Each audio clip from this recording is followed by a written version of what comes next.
So one question that we get asked quite a lot is, how much does it cost to home educate? And the honest answer is it costs as much or as little as you want it to cost. So my advice to newbies is to not buy anything, first of all, which sounds a bit bizarre, but the reason is because when you're new to home education, you need to learn how your children learn best. So for some, that may be more child-led, it may be unschooling, you may want to follow what it is they're interested. For other people, it may be, yes, you want to go down a more structured route and you want to access a full curriculum. And for others, it might be something in between. So you might decide to try to follow a curriculum in maths and English, say, but then do the host of other subjects through life learning. And for that reason, that's why I recommend not buying anything first of all, seeing if you want to use books, borrow from the library, borrow from other home educators, see if your children actually use them, actually engage with them. Similarly, there's lots of resources freely available online. Some of the ones you have to pay for do a free trial, so again you can access them at a little cost just to see if they'll be used, because there's nothing more disheartening as spending a small fortune on a set of resources that you as the parent think is absolutely wonderful, only to discover a few weeks down the line that your children absolutely hate it and they're not engaged and they're just not interested in working. And I say that as somebody who, I personally like maths and physics, so I've got lots of resources available for that anyway. So I thought, okay, I will buy loads and loads of arts and crafts and things so that my children have it available. And it turns out that my children aren't interested either. So I've now got a house stocked with arts and paints and sewing crafts and paper mache crafts and pottery and lots of things that I'm slowly giving away to people who actually make use of it. So Danielle has asked, how do you recommend overcoming the challenges of engaging teens who've disengaged with learning due to school experiences? So my recommendation for everybody new to home education is to deschool. Now, at this point, I have to point out that never use the word deschooling with the local authority. They do not understand it, and they think it is just an excuse for you to slack off and not do anything. Whereas in actual fact, deschooling has two main purposes. The first is for your children. They need to overcome the trauma that they've had at school. They need to overcome the idea that learning is sitting at a desk doing one thing and everything else isn't learning, that actually learning can become in a variety of different avenues. But similarly for the parent, again, as I said, I quite like maths, I like learning from textbooks and learning that just because I learn in a certain way doesn't mean my children will. Just because the children are used to learning in a certain way doesn't mean they will continue to do so. So I recommend deschooling, and there's lots of information available online about how to do deschooling. But generally, it's a way to relax and take the pressure off until the child is in a state of mind where they can regain their natural curiosity. So for a teenager, I don't know where this number comes from, but it's often quoted that 1 month of deschooling for every year they spent in school. So that sounds like a long time, but that is how long it takes for them to get over what they've been through at school. That's not to say they have not been home educated. So if they're coming out after like 8 years of school, that does not mean that you're going to do nothing for 8 months.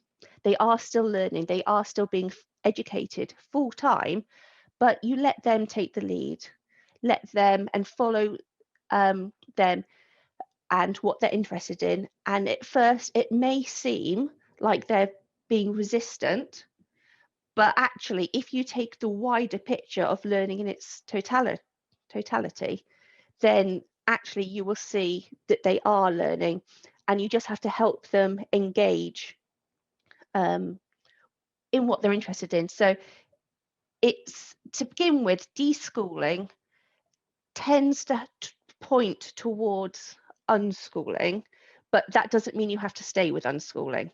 It's just until you find out how they learn and what they're interested in. There's a book, I can't remember offhand who it's written by, but it's called the Teenage Liberation Handbook, and I'll put that in the chat. And this is a really good book for teenagers to read, but also for you as a parent to read. And it's all about helping the teenager to understand there is more to life than school, and there is more ways to learn, and that actually, as a teenager, you can have autonomy over your own education. So I hope that helps somewhat. If you've got any further questions or questioning how I've answered, please feel free to type another question. So another question we often get given is about how much influence does the local authority have? When you have recently deregistered your child from school, and I'm assuming at this point everybody in this conversation has taken the step to deregister, is really important that if your child has been in school, you deregister them so they are legally home educated. Otherwise, they will be marked as a child missing education. And that's when you get into the problems with school attendance orders. But so if you've deregistered your child, you send the letter to the head teacher. The head teacher, assuming this is England, I should say as well, there are slightly different protocols for Scotland, Northern Ireland. The teacher will inform the local authority. Usually within around a month, the local authority will be in contact to let you know who they are, what their job is, and what's going on in the local local area. What then happens is you should write a report, and the LA will be back in touch in a year's time. That's what should happen. Sometimes local authorities come in a bit heavy-handed to begin with. They may give you a lot of forms. You are under no obligation to fill out their forms. We always recommend that you reply to the local authority. We always recommend that you reply in writing. And the reason for this is often you can build a rapport up with your local home education officer. And they may be quite happy with how you're home educating, but should that home education officer leave, it's always good to have a paper trail of what's been happening. So a new home education officer doesn't come in and say, oh, you have done this, you haven't done that. So that's why at Educational Freedom, we always recommend you keep things in writing so that there's a paper trail should you ever need it. And I say that as someone who my eldest is 13 now, and I've had no problems with the LA at all, but I still recommend it. It's good practice. So the LA will ask you for reports. It is up to you how you answer this report. Now, I always recommend that you respond, first of all. You need to give legally a brief overview of your home education provision that you are giving to your child. Now, it is recommended you give as much information as you can, but not too much. So what I mean by that is list the resources. So that's a really good thing so that LAs know that you have a wealth of information at your hands. And remember to include libraries. Remember to include other home educators that are local to you. So you've got peer support locally. If you are in touch with Educational Freedom, or if you use one of the other national home education organisations, feel free to say you're in touch and you have support nationally as well as locally. You can mention everything online, from BBC Bite Size to Khan Academy to any other online software that you use, which if it's a young child, it might be something like Teacher Wants Her to Read. For an older child, you might use MOOCs, which are massive open online courses, and they're freely available for all people, and from teenagers upwards to adults, and they cover a massive range of subjects. So the LA, once you've sent this report, may come back and say, can you include samples of work? You are under no obligation to provide samples of work. That is your child's personal information, their personal property. And if the LA pushes it, you can refer back to, I think it's Article 12 of the Human Rights of the Child, to say that your child does not give consent for you to share their personal work. Same for photographs. Sometimes they ask for photographs of the child. Again, it is up to you. Now, some people do not like writing reports, and I can understand that, even though, as I said, we always recommend you keep everything in writing. So if you do decide to meet with the LA, meet away from your home in a neutral location. It does not have to take place in your home. It does not have to take place in the offices of the local authority. You can meet at a cafe or in a library or in the park. Your child, again, does not have to be there. So you can be able to have a full and frank conversation about your child without worrying about if they overhear something that you don't feel comfortable with them hearing, or similarly, if the LA person was to say something that you don't feel comfortable with your child hearing. So it works both ways. And the final thing I recommend whenever you're talking to the local authority is always talk in the present tense and the past tense. Don't talk in the future tense. Now, the reason for this, again, is because there have been cases, and this is rare, but as somebody who gives support nationally, I do hear it quite often, that if you say, make a statement like, oh, my child is going to learn about World War II this year. This year comes and goes, and actually your child has decided they're not that keen on history anymore, or maybe they've decided a different part of history they like, or something's happened and maybe it would be too traumatic for your child to learn about the war, or a myriad of other reasons. The LA may say, well, you said you'd learn this, you haven't learned this, therefore your education is failing. And that's crazy. Like, anybody in their right mind will say it's crazy, but that has happened. So if you are going to talk to the LA, like I said, try not to talk in the future tense, or if you do, talk vague terms. So you could say, and then, for example, that you hope when your child gets old enough, they will take exams. Fine, that's it. And then, if your child gets older and they don't take exams, or they take exams at a different age, you can say, actually, well, it didn't suit their child, because legally you have to provide the education that is suitable to the age, ability, and aptitude of your child. And if studying exams at that point doesn't suit them, you are within your right not to follow that. So I hope that explains some of why we recommend keeping everything in writing when you talk to the ELA and not talking in future tense. Okay, Danielle has asked whether the Teenage Liberation Handbook, whether I've got a good place to source the book. I don't have a source on hand, but I can come back to you.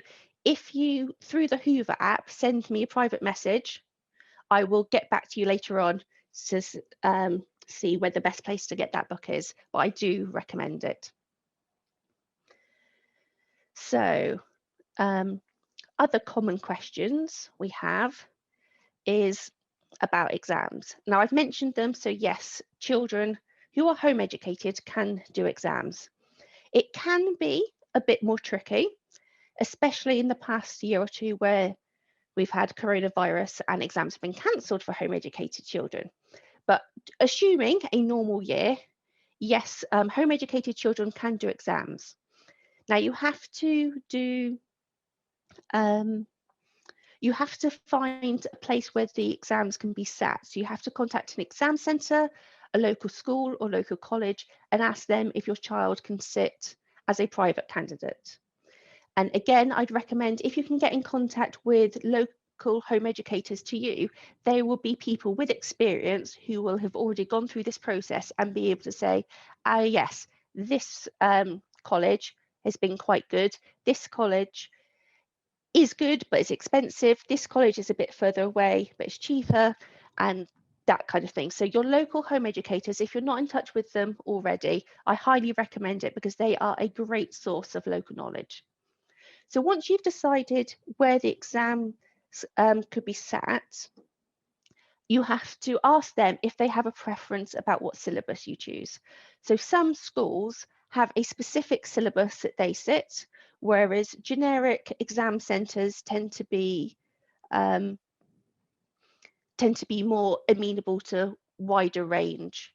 And similarly, private schools tend to be more accepted of more accepted more accepting, sorry, of private candidates who might be studying IGCSEs rather than GCSEs. So the two main groups for GCSE level are IGCSEs and GCSEs. The I stands for international, and the main difference as a general rule is IGCSEs do not have the coursework element. So you can study science, you can study English without the coursework element, which can be a barrier to some home educated students who don't have a teacher or a tutor to monitor their work and make sure it's being done without help. So once you know what exam you're sitting, what syllabus you're sitting, and where you're sitting it, then actually most exam boards have the information available online. So you can go to whether it's Pearson, Edexcel, Cambridge, AQA, OCR. I mean, I may have repeated some, but all the different acronyms that you have. Go to their website and you can drill down into GCSEs or IGCSEs, go into the syllabus, and they will have the full syllabus online. They will have past papers online. So I mentioned before that I'm a maths tutor as well. So this is what I do for the people I tutor. I go in online and actually most syllabus, the 90% of the syllabus for each exam is exactly the same. It's only a little bit where syllabus between exam boards change. So if there's not enough papers of one exam board, you can get most of the way there by using a different exam board past papers. Exams do cost you, so you have to pay for the exam centre to sit them, and you have to pay the exam board for them to take the exam and mark it. And if you don't have a local exam centre near you, you may have to pay to travel and stay at a hotel overnight in order to sit the exams if they're first thing in the morning. But overall, yes, exams are available.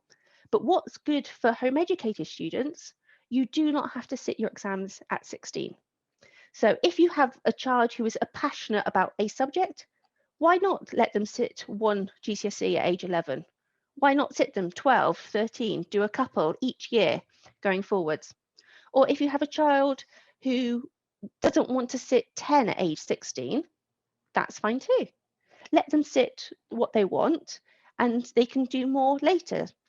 If you haven't come across this before, within home education, there is no such thing as being behind. Each child has to be educated to their age, ability, and aptitude. There's no such thing as being behind. So if a child is not ready to do something at a certain age, that even if school says, oh yes, they must be able to do this by then, whether it's reading, whether it's exams, whatever, that's nonsense. You have to give the children the education that your child needs. So if your child doesn't want to sit exams, that's fine. There are other qualifications. So some people do BTECs instead of GCSEs. Some people skip GCSEs altogether and go straight to A levels. Some people do the International Baccalaureate. Some people do American style exams and SATs and get their I can't remember what they call the general certificate of education that they have in America.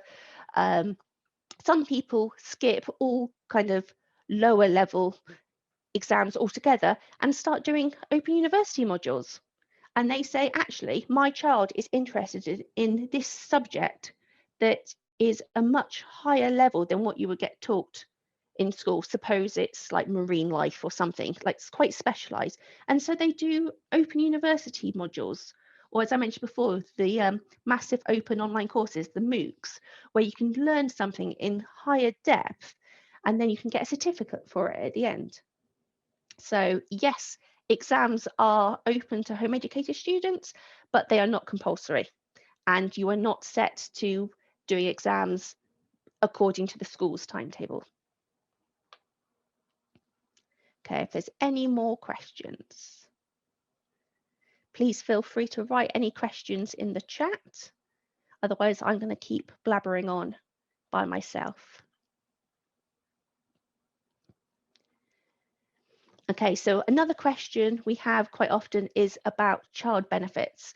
Now, especially if you are home educating or thinking of home educating an older child.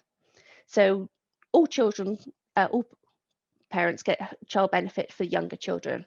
When the child hits 16, if they are still in full-time education, of which home education is classed as full-time education, they should still get their child benefits. What this means in practice is you have to be home educating for at least 2 terms before the end of the child's 16th year. So suppose you have a child who turns 16 in July of a year, so you have to be home educating before the January of that year.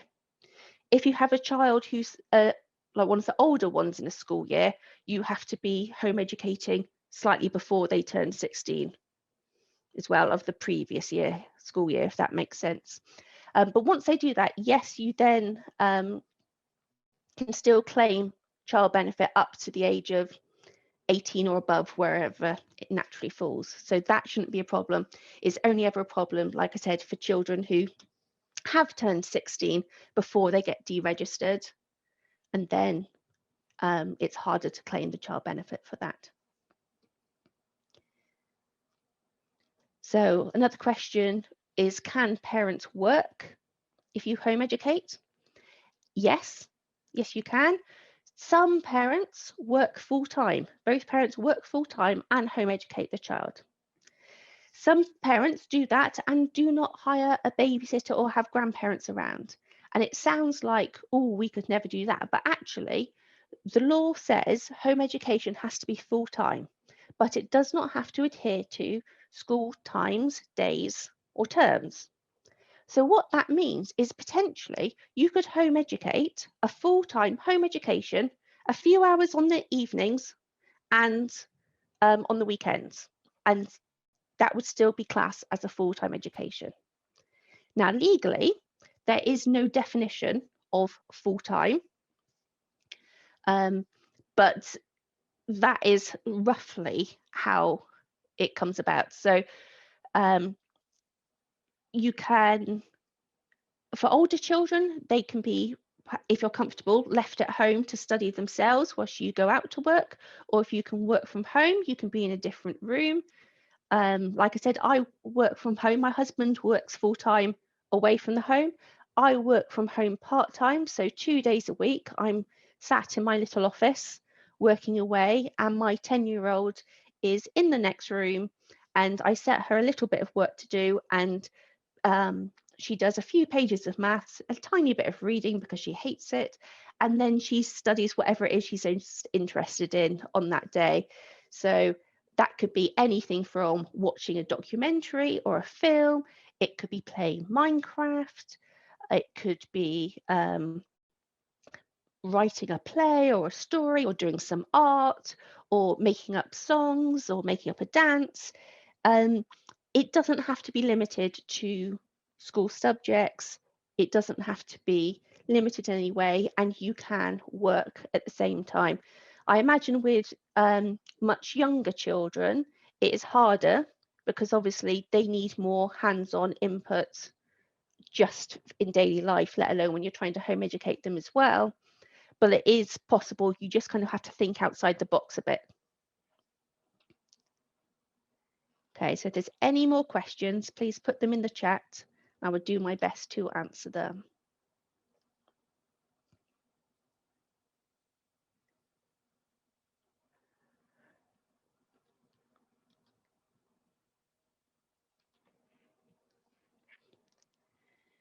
So for those who may have missed the beginning, I'm Liz. I'm one of the co-founders of Educational Freedom, which is educationalfreedom.org.uk. It's a website we set up in 2013 so that all information you need about home education is freely available in one place. We offer support via the website, through email, and also online through our Facebook page and Facebook group that you're more than welcome to join.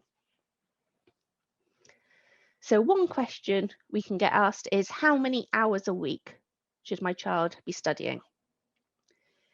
Now, if you're in a school mindset, you may think your child needs to be sat at a desk from 9 a.m. to 3 p.m. every day.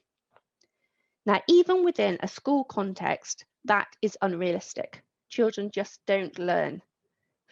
They just don't spend that long learning. If you actually take out registration, breaks, walking around the classroom or walking between classrooms for older children, the time it takes when you've got your hand up at the back of the class and the teacher just hasn't noticed that you need help, all of that, if you take out all those bits, is estimated 2 hours a day. 2 hours a day is all you need. And that it is an estimate, and obviously it depends on the child and depends on the situation, but goes all the way from reception all the way up to including GCSE level. If a GCSE person can have 2 hours a day of good one-on-one time, they can cover the whole national curriculum, the whole syllabus for enough subjects in 2 hours a day. Should your child be sat down for 2 hours a day is entirely up to you, and that's how you home educate. Whether you're unschooling or child-led or structured or eclectic, or you follow Charlotte Mason or Montessori or Waldorf or any of the other philosophies that there are about home education. And but in terms of hours of week your child should be studying, it needs to be legally, it needs to be full-time, but that full-time doesn't mean sat at a table learning. So for my own children, I've got 2 children, a 13-year-old and a 10-year-old. We unschooled, so I did 0 formal work with them until my 13-year-old a couple of years ago told me she wanted to go to secondary school, having never been to school in her life, which was a bit of a shock, I'll admit. But that was her choice, and I've brought her up to have her own opinions, to be educated about different things, and I will support her. So my child went from being totally unschooled, having done no formal work. She had not done SATs because she hadn't been at school. So the school did a different test on the school grounds just to see what level she was. And she's pretty much, well, she was put in the middle set for everything, which is fine. And she went to school, no problems. So a child who had never been to school, never had any kind of formal structured education, went to secondary school, no problems, knowing that if there was a problem, I'd more than happily take her out to home educate her. She's now near the end of year 8, and she's on the cusp of going up to the first set for maths and science. So I'm really proud of what she's achieved. My 10-year-old is still at home at the moment, but she's now chosen she wants to follow her sister because apparently school's really good fun. Now, I'm a bit more hesitant as to how much school will suit my second child because they got different personalities. Um, but again, we've applied for the school place. She's looked round, she's got in. So this September, I will no longer be home educating, which is a bit of a weird thing to say, considering I run one of the national home education organisations. But on the good side, it means I've got more time to dedicate to the support I give to other people, to fighting the politics and the government and all the nonsense they want to bring in. So it's been interesting. So yeah, so sorry, that was how many hours a week child should be studying, and there is no legal definition as to how much they should be studying.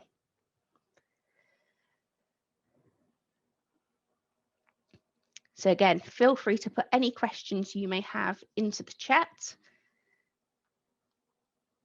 so I can help answer them.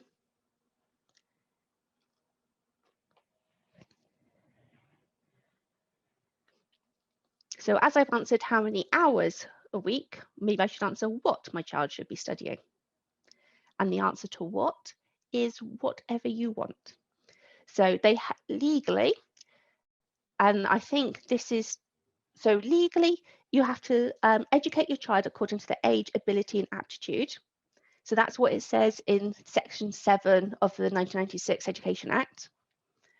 According to case law, you have to educate your children such that they can survive in the society and community that you live.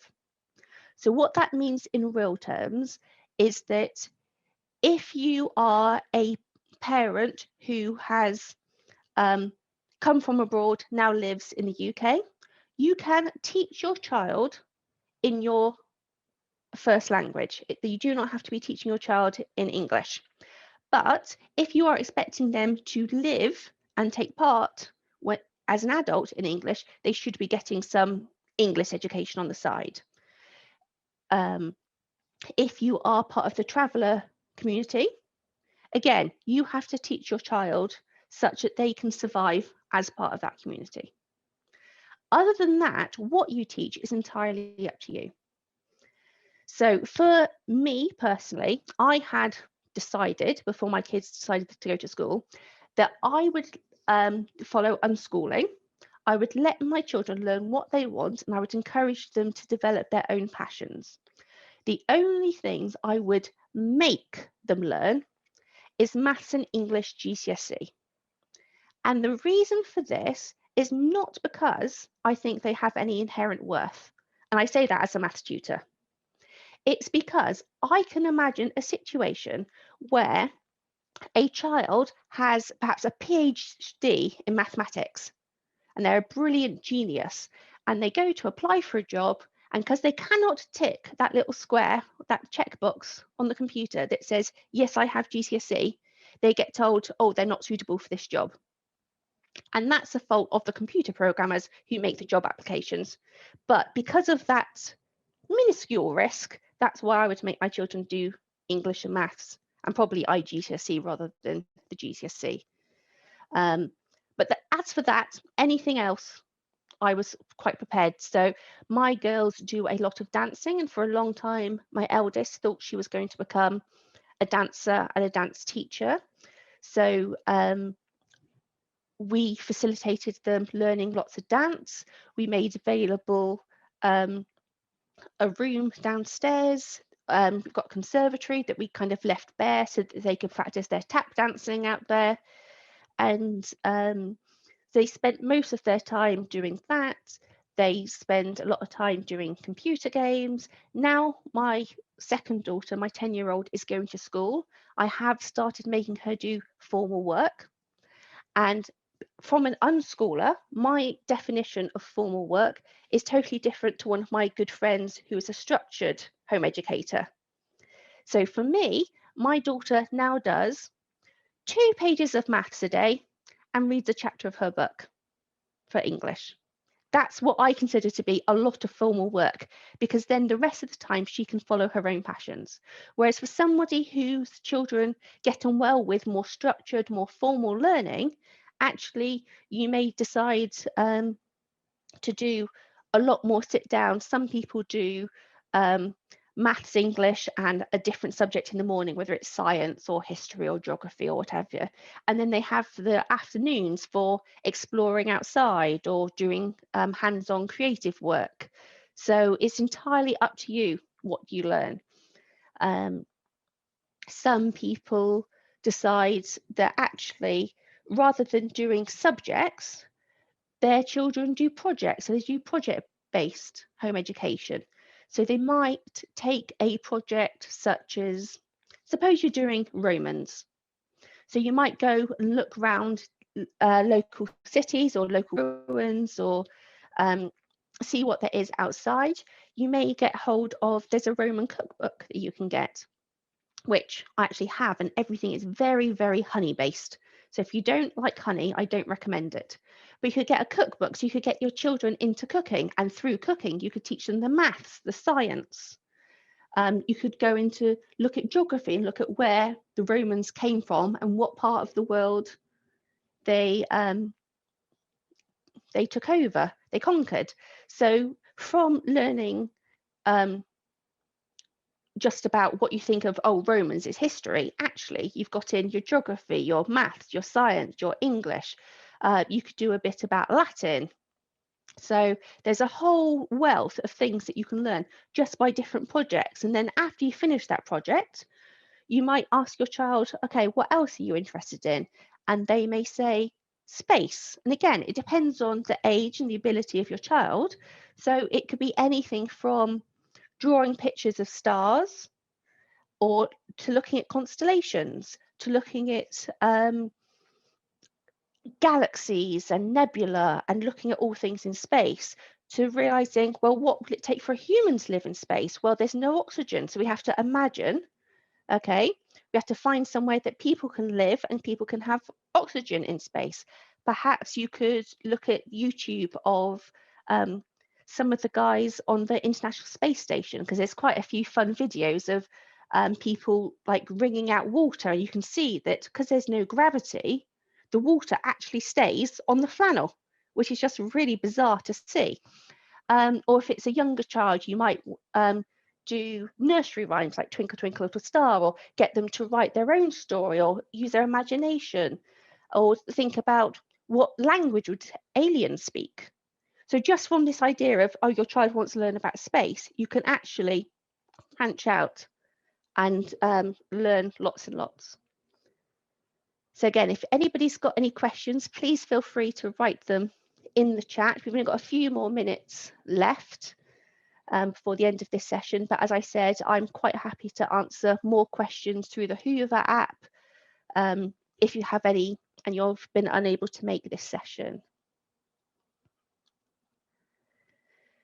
Okay, so one thing I haven't touched on, which is for people who are not yet home educating or very new to home education, is considered a big thing, and that's the S word, socialization. Now, socialization is one of the biggest myths there are about home education. Yes, there may be somebody who lives in a very remote, distant part of the UK who doesn't have the internet, who doesn't have a bus service, so they can't get to the local library, who may be home educated. That may happen. However, in reality, especially in this day and age with technology such as Hoover, such as Facebook, Twitter, the internet, getting all the different home education organisations and websites online, there is so much information out there. There really is no need for people to be isolated.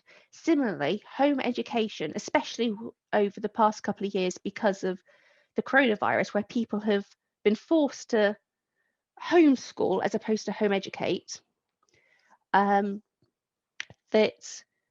they then decide that they like it and decide to deregister their children for real, which has been fabulous to see.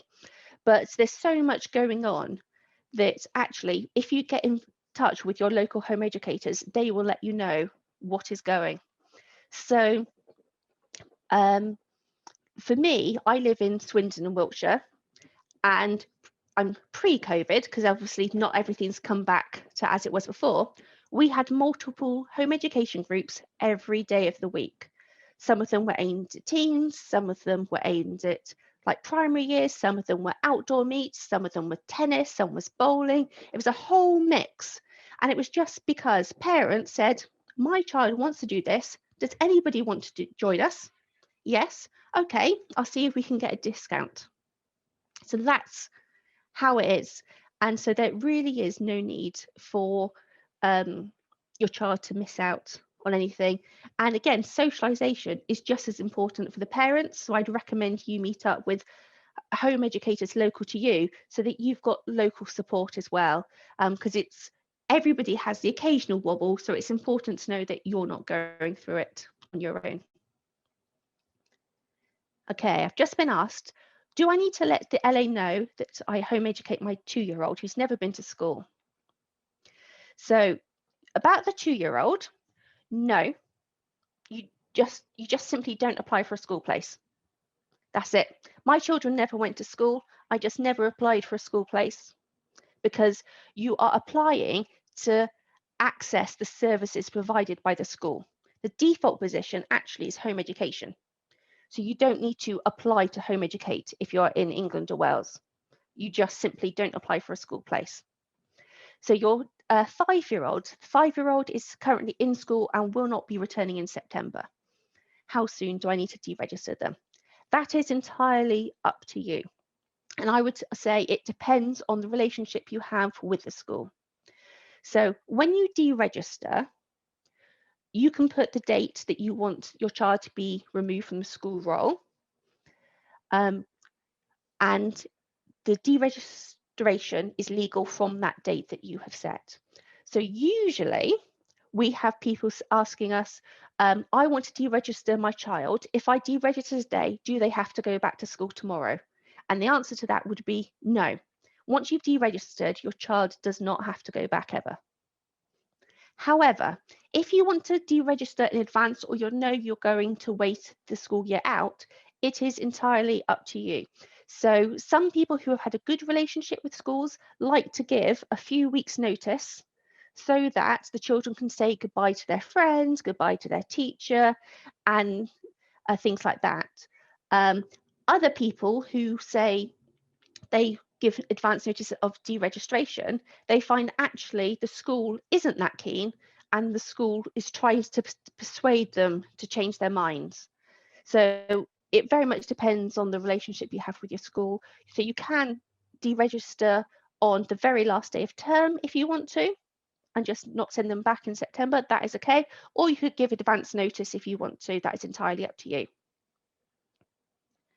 So if your 2-year-old then becomes known, does the LA have the right to know how he's educated? So if your 2-year-old, if you do not tell the LA that your 2-year-old is being home educated, technically they should stay unknown. And I've got friends who have multiple children, of which the older ones were in school, so are known to the local authority, and the younger ones are not known to the local authority. And even when they've received visits in the past, so the local authority home education officer has seen the younger children, because they're not on the paperwork, they're still classed as unknown and they don't get any bother about them. So that is a possibility that may happen. If your 2-year-old does become known, the local authority should not be in touch until your child is compulsory school age.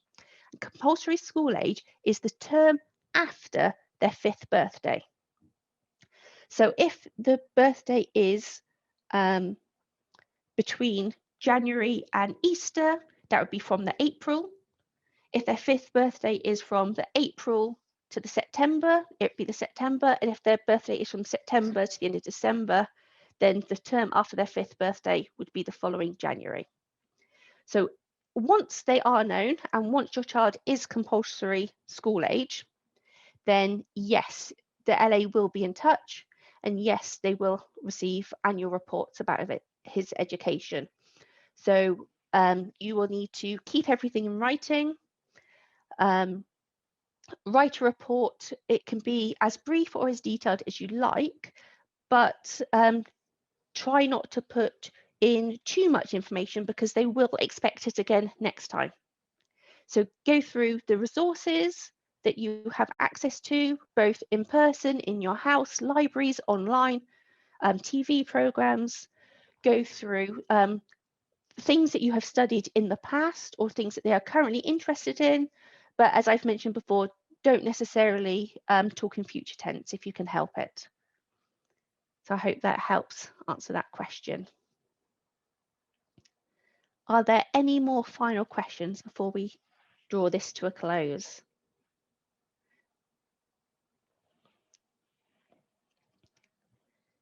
Well, thank you very much, everybody, for joining me today. I'm Liz Jenkins from educationalfreedom.org.uk, and it has been very helpful. I hope it has been very helpful for you. And as I said, if you've got any more questions, please feel free to message me through the Hoover app, and I will help you. Thank you. Thanks, Liz. That was amazing. Guys, if you go to the Hoover app, you can find her there and then send any questions. Her website is also there and her other social media contacts. We'll see you at the next session. Take care. Bye.